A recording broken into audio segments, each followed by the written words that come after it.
약 74페이지입니다. 마가복음 12장 1절부터 12절까지 말씀을 한 절씩 교독하겠습니다. 예수께서 비유로 그들에게 말씀하시되 한 사람이 포도원을 만들어 산 울타리로 두르고 즙자는 틀을 만들고 망대를 지어서 농부들에게 새로 주고 타국에 갔더니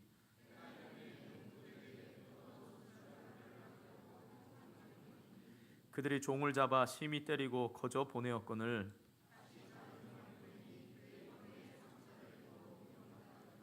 또 다른 종을 보내니 그들이 그를 죽이고 또 그 외 많은 종들도 더러는 때리고 더러는 죽인지라.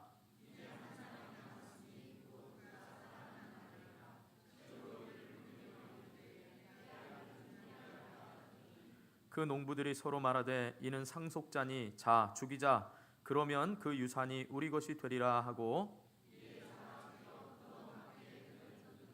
포도원 주인이 어떻게 하겠느냐 와서 그 농부들을 진멸하고 포도원을 다른 사람들에게 주리라.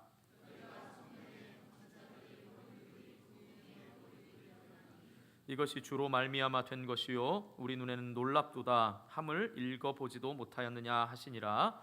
그들이 예수의 이 비유가 자기들을 가리켜 말씀하심인 줄 알고 잡고자 하되 무리를 두려워하여 예수를 두고 가니라. 아멘. 우리 옆에 분들을 축복하면서 이렇게 인사하겠습니다. 하나님의 사랑을 깨달으시기 바랍니다. 한 번 더 축복하겠습니다. 예수님의 십자가 죽음과 부활을 믿으시기 바랍니다. 네, 이젠 점점 길게 해도 축복을 참 잘하십니다. 여러분 늘 우리의 입술이 다른 사람을 향하여 축복할 수 있는 복된 입술이 되기를 주님의 이름으로 축복합니다. 우리 계속해서 마가복음을 살펴보고 있습니다.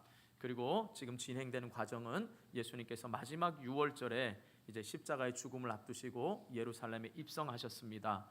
그리고 화요일 되는 고난주간 화요일에 지금 오늘 말씀하신 사건입니다. 이사야 5장 1절부터 7절의 포도원의 노래를 배경으로 예수님께서 이 비유를 설명하셨습니다. 흔히 악한 농부들의 비유다라고도 불리워지고 있습니다. 자, 여기서 비유이기 때문에 상징하는 것이 무엇인가를 여러분 잘 머릿속에 두셔야 됩니다. 자, 먼저 이 주인은 누구냐라고 하면 하나님입니다. 포도원 주인은 하나님이십니다. 포도원은 바로 이스라엘 백성들, 이스라엘 국가를 상징합니다. 그리고 그것의 소장농인 농부들은 바로 종교 지도자를 이야기합니다. 그리고 아들이 나오는 이 하나밖에 없는 아들은 예수님을 가리키고 있습니다. 잘 머릿속에 기억하셨습니까? 네, 그렇게 믿습니다. 자, 예수님께서는 이 비유를 통해서 이스라엘을 향한 하나님의 사랑과 또 그 사랑을 받아들이지 않고 오히려 죄를 짓는 이 종교 지도자들을 향해서 심판을 예언하신 내용이 바로 오늘 비유의 핵심인 것입니다. 자, 이 시간 말씀을 통해서 포도원 즉 이스라엘 백성을 향한 하나님의 사랑을 여러분 깨달으시길 바라고 또 깨달으신 분들에게는 그 사랑을 다시 한번 확인하는 복된 시간이 될 수 있기를 주님의 이름으로 축복합니다. 자, 먼저 하나님의 사랑은 어떠한 사랑이냐? 바로 우리를 위한 우리 인생의 주인이 되신 하나님이시다라는 겁니다. 이걸 좀 쉽게 말하면 우리의 창조주다라는 말입니다. 이걸 좀 풀면 여러분 우리를 위해 우리의 주인이 되어 주신 하나님이시다라는 말씀입니다. 자, 우리 1절 말씀 함께 읽어보겠습니다. 1절 시작. 예수께서 비유로 그들에게 말씀하시되 한 사람이 포도원을 만들어 산 울타리로 두르고 즙자는 틀을 만들고 망대를 지어서 농부들에게 새로 주고 타국에 갔더니 하나님은 포도원 주인으로서 자, 포도원을 만드는 과정에 심히 기름진 땅에 이제 땅을 파서 돌을 제거합니다. 그리고 극상품 포도나무를 심어줬습니다. 그리고 바로 산 울타리를 쳐서 그리고 그 다음에 포도즙틀을 또 만들어주고 망대를 만들어주고 이 모든 세심한 배려를 통해서 지금 포도원이 최상의 것으로 잘 준비된 채로 지금 소작농들에게 주었습니다. 보통 땅을 주면서 너희가 알아서 개간해라, 너희가 알아서 해라 라고 땅만 빌려주지만 지금 이 주인은 모든 것을 세심하게 배려해주고 그것을 소작농들에게 바로 남겨주었다라는 사실입니다. 여기서 산 울타리라는 것은 악한 짐승이 포도원에 들어오지 못하도록 가시로 만든 울타리를 이야기합니다. 그냥 우리가 일반적으로 포도 농사할 때도 울타리가 있듯이 울타리입니다. 그러나 이것이 상징하는 것은 바로 하나님께서 이스라엘 백성들을 보호하시고 지켜주시는 그 하나님의 보호됨을 상징하고 있습니다. 또한 여기서 즙 짜는 틀을 만들어 주셨다라는 것은 바로 즙 짜는 틀을 통하여 먹을 것과 입을 것에 대한 염려하지 않고 그들의 필요를 채워주시는, 공급하시는 하나님을 상징합니다. 자, 뿐만 아니라 결실기가 되었을 때, 이제 결실할 때 도둑을 방지하고 소작인이 거기에 기거할 수 있도록 망대까지 세워주셨습니다. 자, 이 말씀을 종합해 보면 보통의 땅 지주들은 땅을 빌려주면서 본인들이 알아서 개간하고 알아서 모든 것을 하게 합니다. 그러나 하나님께서는 일일이 세심하게 모든 것들을 다 배려해 줘서 소작농들이 마음껏 농사를 지을 수 있도록 배려해 주셨습니다. 이 말은 하나님과 이스라엘 백성들의 관계, 하나님과 소작인들의 관계가 보통의 관계가 아니라 그 이상이었음을 깨달아야 되는 겁니다. 자, 하나님께서 저와 여러분의 관계 또한 그렇습니다. 저와 여러분의 삶에 하나님께서 모든 것을 다 배려해 주시고 최고의 것으로 저와 여러분에게 만들어 주셨습니다. 그렇다면 당연히 주인은 그것에 대한 소작농들에 대해서 그것에 대한 이익에 대한 것을 받을 권리가 있습니다.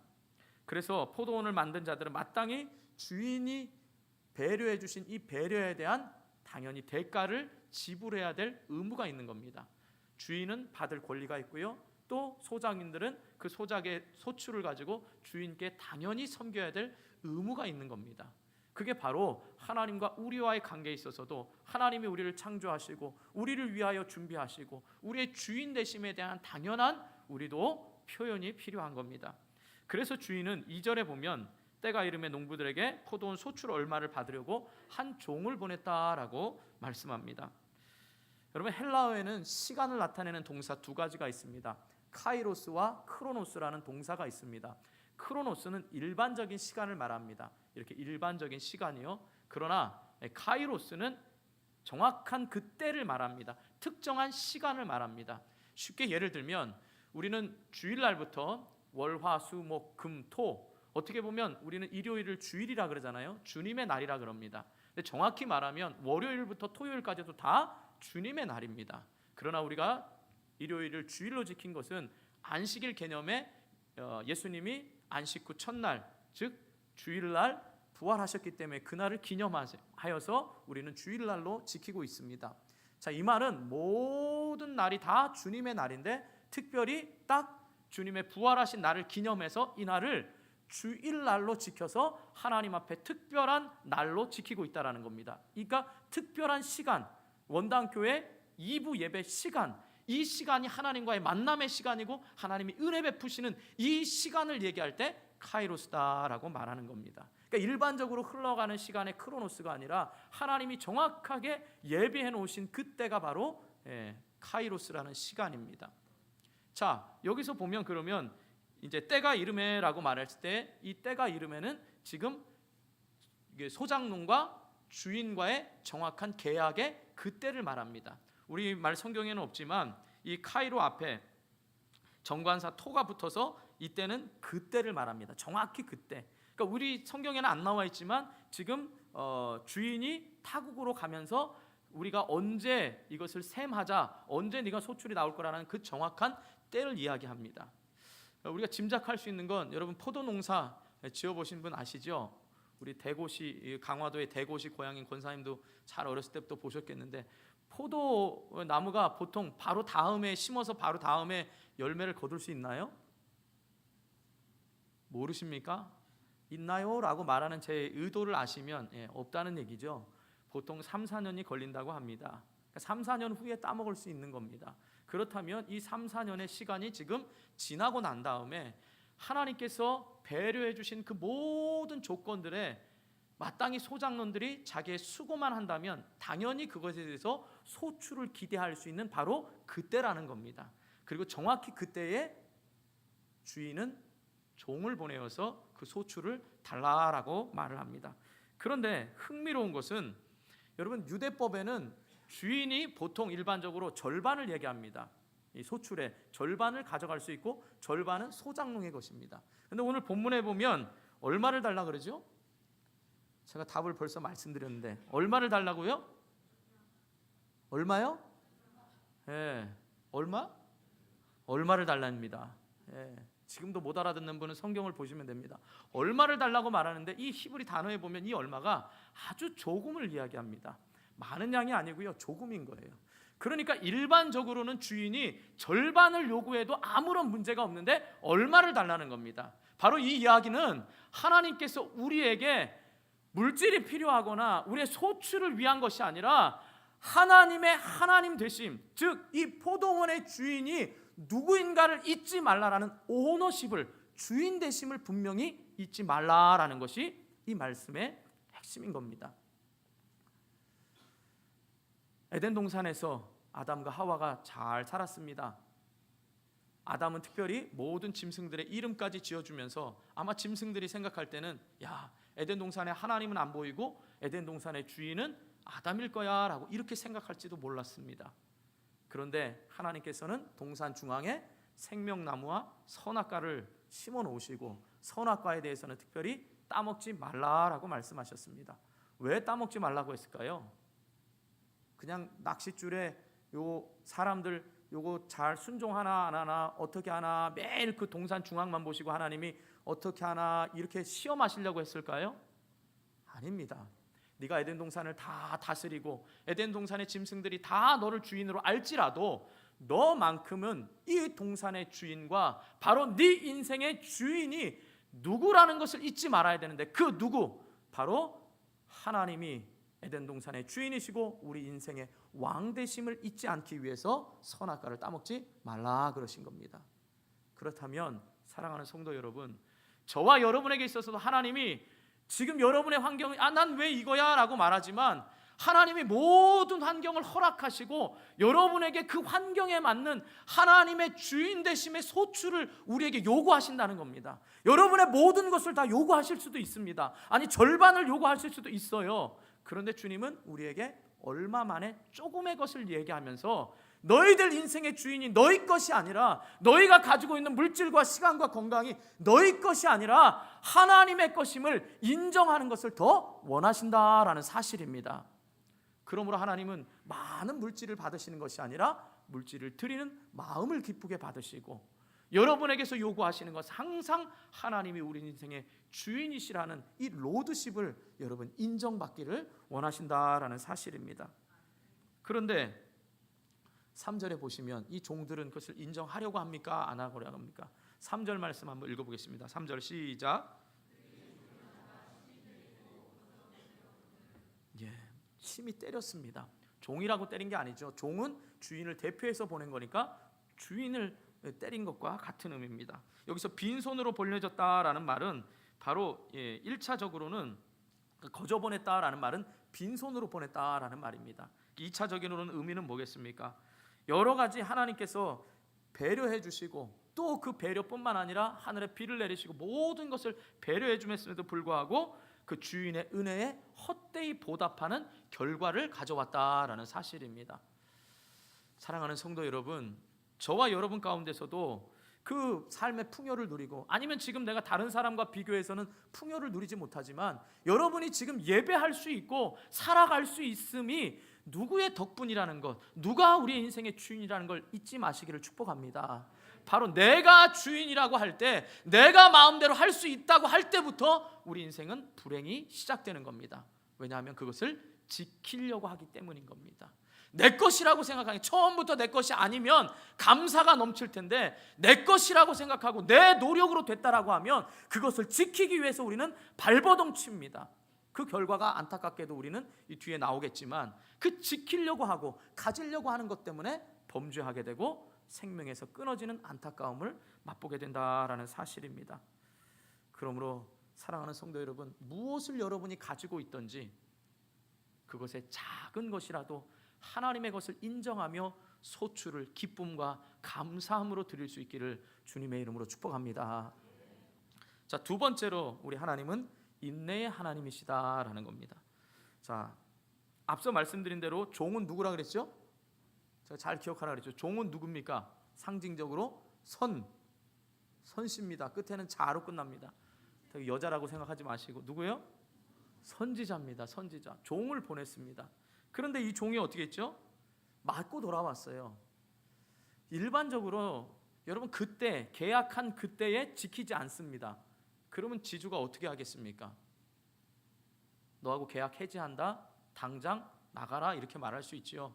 여러분 오늘날 너무 힘들다 보니까 이런 말도 있습니다. 제가 안타까운 경우도 그 전에 섬기던 교회에 있었는데 조물주 위에 어떤 주가 있는 줄 아십니까? 넌센스 퀴즈이기도 합니다. 조물주 하나님이잖아요. 조물주 위에 어떤 주가 있는 줄 아십니까? 건물주가 있습니다. 그만큼 건물주의 횡포가 좀 심합니다. 여러분 다 건물에서 세를 안 들어 살아셔서 그런 것 같은데 이 세를 살다가 여러분 권리금이라는 게 있잖아요. 근데 그 건물주가 나가라고 해서 계약을 연장 안 해주면 그 업계가 또 들어오지 않고 건물주가 내가 다른 것을 하겠다, 이건 내가 내 아들과 내 자녀를 위해서 하겠다 하고 하면 그것에 대한 손해를 봅니다. 아무데도 받을 수 없지요. 그래서 요즘에는 법적으로 얼마 정도는 보상받을 수 있다고 하는데 그게 또 쉽지 않습니다. 그만큼 이 건물주라든지 땅 토지 주인이 나가라 하면 나갈 수밖에 없는 상황입니다. 그런데 용감하게도 그 종을 때렸다라는 겁니다. 소출도 주지 않았어요. 두 번째는 어떻게 했죠? 때릴 뿐만 아니라 능욕을 줬습니다. 아주 부끄러움을 당하게 했습니다. 세 번째 종을 보냈더니 어떻게 했죠? 이번에는 죽였습니다. 여러분 이렇게 3-4번이라고 하는데 참다가 3-4번에 여러분 이러면 어떡하겠습니까? 여러분 어떡하겠어요? 미치고 팔짝 뛰고 그냥 가만히 안 두겠죠. 그런데 오늘 또 성경에 보니까 그럼에도 불구하고 또 어떻게 했죠? 종들을 보냈다 그랬습니다. 한 명 보낸 게 아니라 세 번째 죽음으로 돌아온 그 종 앞에서도 또 다른 종들을 보냈습니다. 우리 하나님이 얼마나 인내하시는 분이십니까? 우리 같으면 참지 못해서 당장 나가라고 할 텐데 다른 종들을 보냅니다. 참으로 하나님은 그러셨습니다.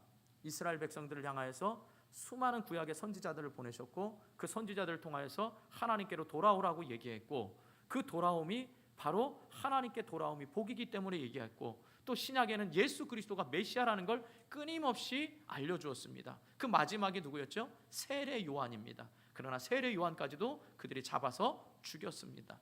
그렇기 때문에 지금 이 말하고 있는 이 비유에 대해서 이 종교 지도자들은 잘 알고 있었습니다.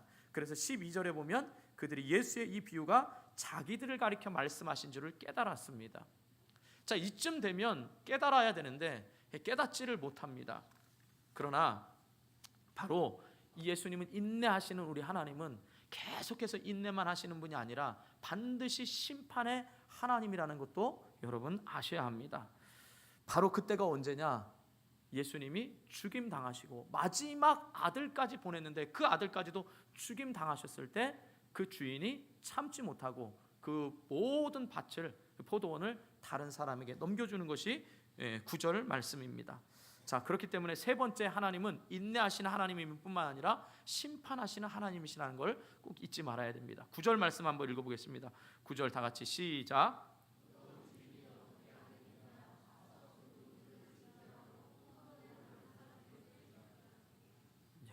하나님의 심판은 반드시 있습니다. 인내한다고 해서 우리가 그 하나님이 아무것도 모른다라고 생각하면 안 됩니다. 반드시 심판이 있을 텐데 그 심판에는 자기가 가지고 있고 지키려고 했던 게 그 주인이 힘이 없어서가 아니라 무능해서가 아니라 그 하나님의 전능하신 앞에 아무것도 힘도 못 쓰고 계약서에 뭐 이런 거 이렇게 봐주세요, 제가 이렇게 이유가 있었습니다, 핑계댈 게 아무것도 없이 그때는 다른 사람에게 넘겨진다는 겁니다. 이것이 무엇을 상징합니까? 이스라엘 백성들이 혈통적으로 아브라함의 자손이다 해가지고 우리만 선택받은 민족이고 우리는 구원받는다라고 생각했지만 결국 아들 예수마저도 받아들이지 않고 하나님께로 돌아오는 이 깨달음이 없을 때에는 하나님께서 심판하실 때 바로 영원한 영생이 아니라 영원한 죽음을 맞게 될 것이며 그 죽음은 그 영생에 대한 축복의 통로로 다른 사람을 하나님께서 세울 것이다 라는 말입니다. 쉽게 말해서 혈통적인 이제 구원이 아니라 믿음으로 구원받은 사람을 통하여서 하나님이 그 축복을 흘러가시겠다 하는 말씀입니다. 사랑하는 성도 여러분, 저와 여러분이 지금 하나님의 인내를 보셔야 됩니다. 그 하나님의 인내는요, 몰라서가 아닙니다. 여러분, 이 소장농들이 생각할 때 이렇게 생각하지 않겠습니까? 야, 우리 주인은 참 멍청한가 봐. 첫 번째 종도 때려서 했으면 나 같으면 가만히 안 있을 텐데 두 번째 종도 보내고, 세 번째 종도 보내서 죽임을 당했으면 그땐 좀 깨달아야 되는데 멍청한가 봐. 계속 종도 보내. 여러분, 하나님이 몰라서 이렇게 멍청하십니까? 몰라서 무능하신 겁니까? 아니라는 겁니다. 끊임없이 이해하시고 돌아오고 깨달으라는 겁니다. 주인의식을 가지라는 겁니다. 누가 주인인지를 깨달으라고 말씀하십니다. 그런데 여전히 우리의 삶에서는 하나님은 모르실 거야 라고 내 뜻대로 내가 주인인 것처럼 행하는 수많은 일들에 대해서 하나님은 내가 주인이라고 말합니다. 네가 아니라 내가 주인이다. 네 삶을 인도하는 건 나다 라고 끊임없이 말씀하는데 우리는 내 인생의 주인은 접니다. 그래서 여러분, 저와 여러분은 애쓰고 힘쓰고 그렇게 있다라는 겁니다. 인내하시겠지? 올해도 또 이랬으니까 아무 일도 안 일어나는 겁니다. 저와 여러분의 삶에 여러분이 하나님이 모르는 것처럼 행하고 무능한 것처럼 행해서 아무렇지도 않게 하나님 없이 행동하는 그 모든 행동을 하나님이 인내하시면서 보는데 그 인내가 무능하지 않다라는 걸 여러분 꼭 깨달을 수 있기를 축복합니다. 모르시는 게 아니라는 걸 좀 아셔야 됩니다. 제가 좀 비유를 들자면, 우리 교회 이렇게 물컵을 주잖아요. 옛날에 처음 제가 왔을 때는 물컵이 뚜껑이 열려 있었습니다. 그러면 제가 이렇게 마시려고 보면 여기에 먼지가 가득 앉아 있습니다. 절대 우리 권사님들이나 이걸 주셨던 분은 시험 들지 마시길 바랍니다. 예를 든 겁니다. 먼지가 있습니다. 그런데 우리 권사님들의 사랑과 또 그것이 상처가 되지 않을까 봐 먹습니다. 알고도 먹는다는 말입니다. 이해하셨습니까? 제가 미국에서 처음 왔을 때 제가 섬기던 교회 제 아내는 미국에서 3주 동안 있었고 저만 이제 사역을 하면서 이제 대신방 기간이었습니다. 마침 1월 제가 12월 31일 날 부임하고 1월부터 대신방 기간이어서 대신방을 하는데 이게 한국 어른들이 그때만 해도 그랬습니다. 제가 2009년 1월쯤에 보면은 이렇게 찌개를 이렇게 끓이잖아요. 이렇게 찌개를 뭐 음식점에 가서 하면 보통 앞접시를 주고 이렇게 덜어서 잘 먹는데 우리 권사님들이 저를 너무 사랑하셔가지고 그냥 막 주시고 심지어는 먹던 숟가락으로 저에게 이렇게 넣어서 드세요라고 말할 때 참 거시기 했습니다. 근데도 어떻게 해요? 그 사랑 알고 먹습니다. 뭐 지금은 구별하지 않고 저도 먹습니다. 그러나 처음엔 쉽지 않았습니다. 여러분, 그게 쉬운 일이 아닙니다. 알고 있다라는 겁니다. 알면서도 하는 그 사랑.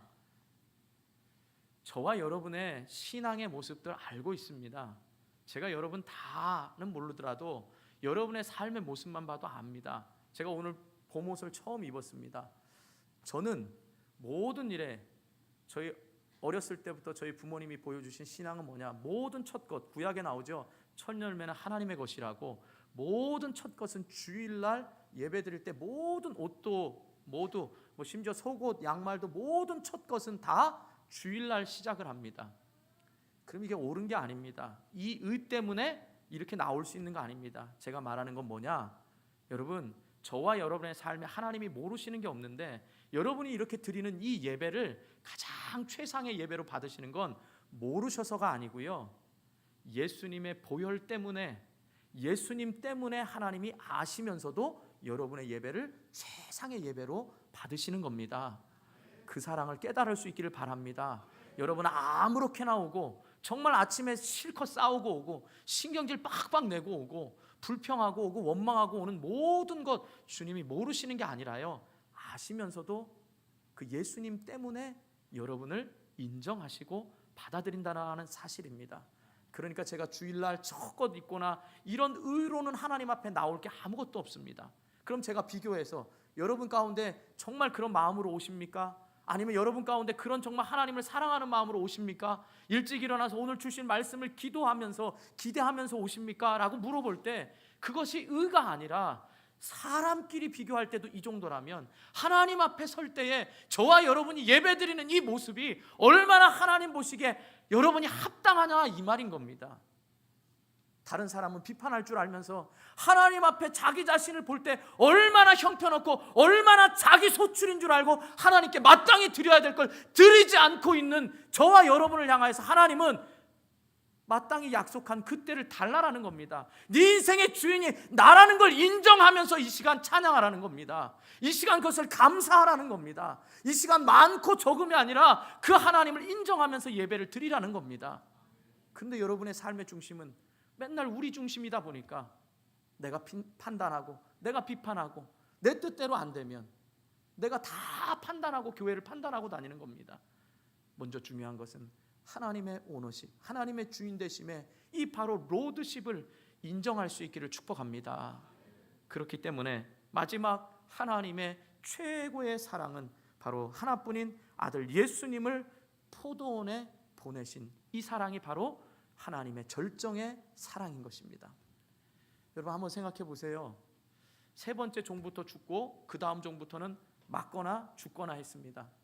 여러분 같으면 정상적인 아버지라면 또 아들을 보냈을 때 하나님 아버지의 마음은 오늘 본문에 보니까 내 아들을 보내면 그들이 나를 존대해 주겠지, 나를 존대하는 것 같이 내 아들은 존대해 주겠지, 이런 마음으로 보내셨습니다.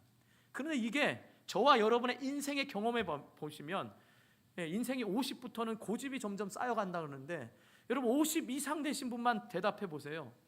속으로 하세요. 여러분의 아들이 뻔한 죽음의 길에 가는데 여러분 같으면 아들 보내시겠습니까? 군대 보내는 것도 걱정하시는데 그 뻔한 죽임당한 종이 한두 명이 아니고 계속 죽음으로 오는데 여러분이 가서 힘있게 다 무찌르지 여러분 아들 보내시겠습니까? 대답하신 겁니까? 안 보내시죠. 당연히 보낼 수가 없는 겁니다. 그 사랑을 우리가 깨닫지 못하기 때문에 여전히 우리는 어리석은 행동을 합니다. 자, 아들을 보내니까 이 사람들은 어떤 마음이었는지 아십니까? 그 아버지의 사랑을 깨닫지 못하고 뭐라고 얘기합니까? 말씀 한번 읽어보겠습니다. 자, 이는 그 농부들이 서로 말하되 7절 한번 읽겠습니다. 7절 시작.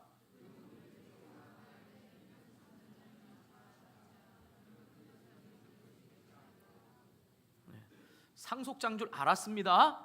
그렇죠? 그러니까 어떻게 하자고요? 죽이자.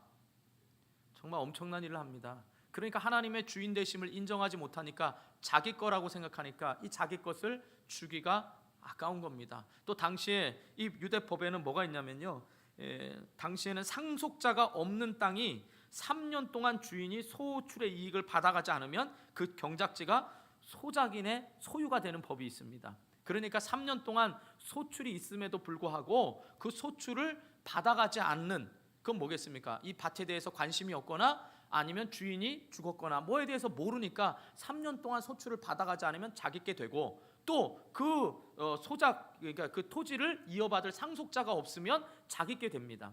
그러니까 지금 이 3년의 첫 열매를 맺어서 그때라고 생각했는데 그때부터 3년 동안 우리는 소출을 안 보내겠습니다 라고 생각하고 종들을 지금 계속 죽였습니다. 무슨 말인지 이해하셨습니까? 그러니까 3년 동안 계속 종들을 죽이면 자기께 되는 겁니다. 그런데 3년을 고생 안 하고 어떻게 해요? 한 번에 딱 죽일 기회가 온 거잖아요. 아들을 왔잖아요. 그러니까 이 아들을 죽이면 단번에 이 재산이 내 거가 되는 겁니다. 여러분, 사내들인 공회원이 얼마나 그랬습니까? 예수님의 십자가의 죽음 앞에 이 예수님만 죽이면 자기들의 그 모든 지금 권력과 권세가 다른 사람에 의해서 이게 낮아지는 것이 아니라 이 권력과 권세를 지키기에 이 예수만 없으면 되니까 계속해서 죽일 음모를 꾸몄던 이 바로 종교 지도자들을 향해서 예수님께서 이게 바로 너희다라고 지금 말하고 있는 것입니다. 예수님 너무 잘 아시지 않았겠습니까?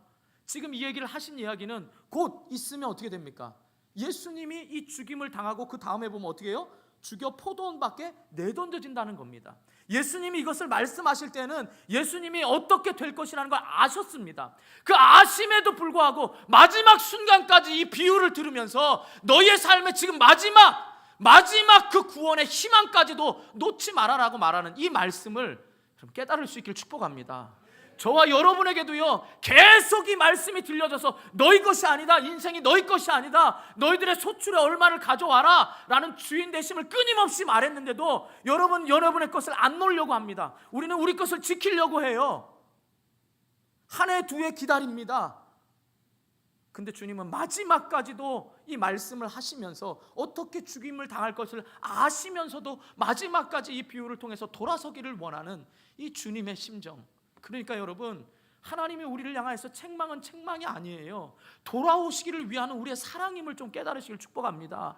지금 내 모습이 하나님이 주인 되심이 없다면 그 주인으로 모시고자 하시는, 아니 우리 하나님이 내 인생의 주인이 되어서 나를 위한 주인이 되고자 하시는 그 하나님의 사랑을 좀 깨달을 수 있기를 주님의 이름으로 축복합니다. 그러니까 이 소작농들은 얼마나 어리석습니까? 주인을 없애면 자기께 되는 줄 알았어요. 그 주인의 능력을 제한했던 겁니다. 주인까지도 오면 죽일 기세로 그렇게 했다라는 겁니다. 하나님은 무능하신 분이 아닙니다. 모르시는 분이 아니라는 것입니다.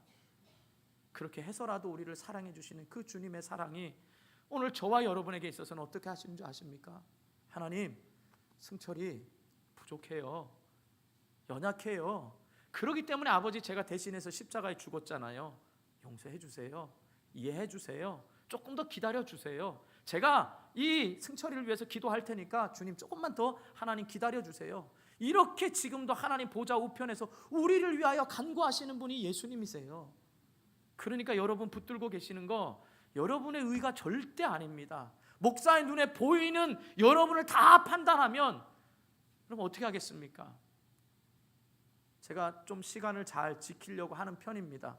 그래서 우리 교회에서는 시간 늦으면 뭐 코리안 타임도 없고요, 원당교회 타임도 없습니다. 미리 얘기하시지 않은 분에 대해서는 그냥 출발합니다. 제가 신방 갈 때도 그랬습니다. 전 지금까지 제가 혹시라도 신방에 늦으면 먼저 출발하게 하고 저는 바로 신방 장소로 갑니다. 여러분, 이거는 심판이 아닙니다. 이건 교회의 질서입니다. 진짜 심판은 뭔지 아십니까? 바로 그의 영혼을 죽이는, 만약에 제가 그 일을 했을 때요, 여러분 이렇게 생각해 보세요. 제가 그 일에 늦는 사람의 영혼을 미워하고 싫어하면 그건 저에게도 잘못입니다. 그러나 교회의 질서를 지키기 위한 질서와 여러분의 영혼을 향한 것을 잘 구별하시기를 바랍니다.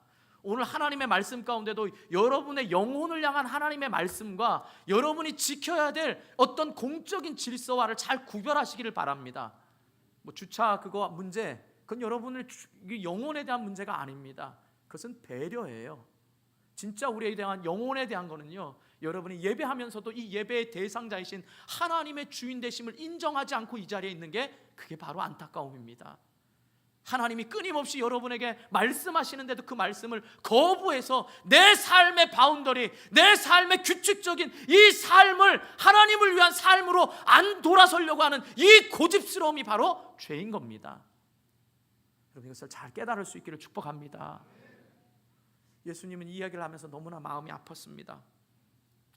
잘못 생각하면 어떻게 되겠습니까? 그래? 너는 그러면 내던져질 거야. 너도 죽임 당할 거네. 그럼 우리가 이긴 거 아니야? 이렇게 생각할 수 있죠. 그러나 주님이 또 다른 비유로 말씀하십니다. 10절과 우리 11절 같이 읽습니다. 10절 11절 시작.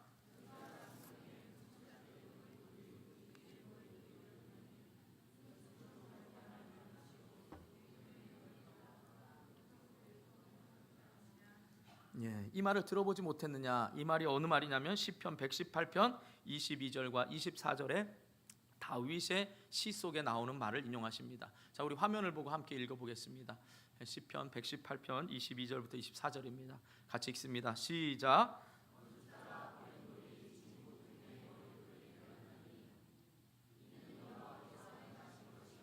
우리의 눈에 기이한 바로다. 한 번 더 24절 시작.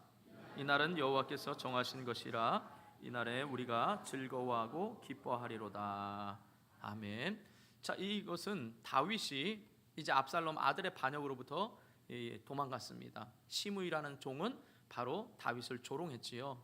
다윗은 자기 자신을 버려진 돌이라고 생각했습니다. 그러나 결국은 하나님께서 그 돌을 회복시키셔가지고 다시 왕의 자리에 앉히셔서 기쁨을 얻었다, 이 말인 겁니다. 그러니까 여기서 놀랐다라고, 여기서 기뻤다라는 말은 뭡니까? 예수님이 죽임을 당해서 버려지지만 그 예수님이 죽임당한 버림으로 끝나는 것이 아니라 부활하셔서 다시 우리 인생의 구세주가 되신다라는 말씀입니다. 너희가 그 죽음 이후에까지라도 그 부활하신 예수 그리스도를 믿으면 그 예수 그리스도로 말미암아 구원이 우리에게 임한다라는 이 복된 소식을 마지막까지 말씀해 주시는 겁니다. 그리고 이 복된 소식이 사도행전 4장 11절에 보면 이 제자들이 이것을 확신 있게 증거했습니다. 또 보겠습니다. 사도행전 4장 11절 시작.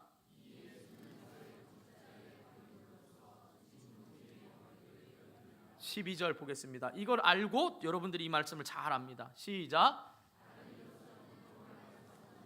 천하 사람 중에 구원을 받을 만한 다른 이름을 우리에게 주신 일이 없음이라 하였더라. 버린 돌, 그 돌이 이스라엘 건축의 모퉁이 돌이 기초가 되는 겁니다. 그 버린 돌의 기초가 돼서 이 예수로 말미암지 않고는 아무도 구원받을 수가 없다라는 사실입니다.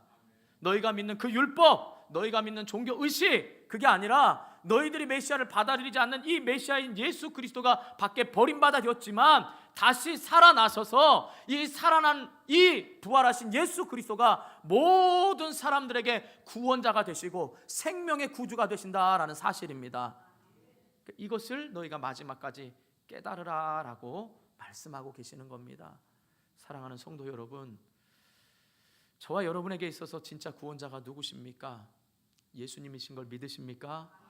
그러면 그 예수님을 믿으셨다면 여러분의 지금 삶의 모든 환경, 그 환경 가운데서도 바로 내가 예수 그리스도로 인하여서 다시 일어날 수 있는 힘을 얻을 수 있기를 축복합니다. 그 주님을 마지막까지 붙잡으셔서 지금까지는 내가 하나님의 주인 되심을 인정하지 않고 살았고, 지금은 내 인생을 내가 핸들하면서 살았고, 지금까지는 내가 내 소출이 없음을 통해서 원망하고 불평했지만 돌이켜보니까 모든 것은 하나님의 다 은혜였고 마지막까지 이 예수님을 붙들기만 하면 내 인생이 회복된다는 걸 믿으시길 축복합니다. 그러니까 그 사랑을 깨달았다면 다시금 그 사랑으로 여러분 일어나시길 축복합니다. 다시금 일어나서 사명 감당하시면서 세상을 향하여 예수가 그리스도라는 고백과 예수가 구원자라는 사실을 꼭 증거할 수 있기를 축복합니다. 그리고 세월을 여러분 낭비하지 마시고 주님과 약속하신 그때, 여러분이 하나님 앞에 약속한 그때에 적어도 소출을 남겨드리면서 주님의 것입니다 라고 드리면서 그 사랑에 보답할 수 있는 저와 여러분이 다 되시기를 주님의 이름으로 축원합니다. 같이 기도하겠습니다. 이 말씀 생각하면서 기도합니다. 여러분, 때가 되면 예수님 다시 오실 것입니다. 우린 분명히 이걸 믿습니다. 근데 언제 오실지 모릅니다. 그러니까 우리는 늘 지금처럼 신앙생활하는 게 언제 오실지 모르지만 지금처럼 하고 있는 신앙생활이 잘 하고 있다고 착각할 수가 있습니다. 우리는 다른 사람과 비교해서 신앙생활하는 게 아닙니다. 우리 교회는 다른 교회와 비교하면서 가는 교회가 아닙니다. 우리 교회는 말씀대로 예수님의 제자가 되어서 말씀대로 하나님이 영광 받으시고 예수님이 주인 되시고 성령이 이끌어가는 교회가 되기를 힘쓰는 교회입니다.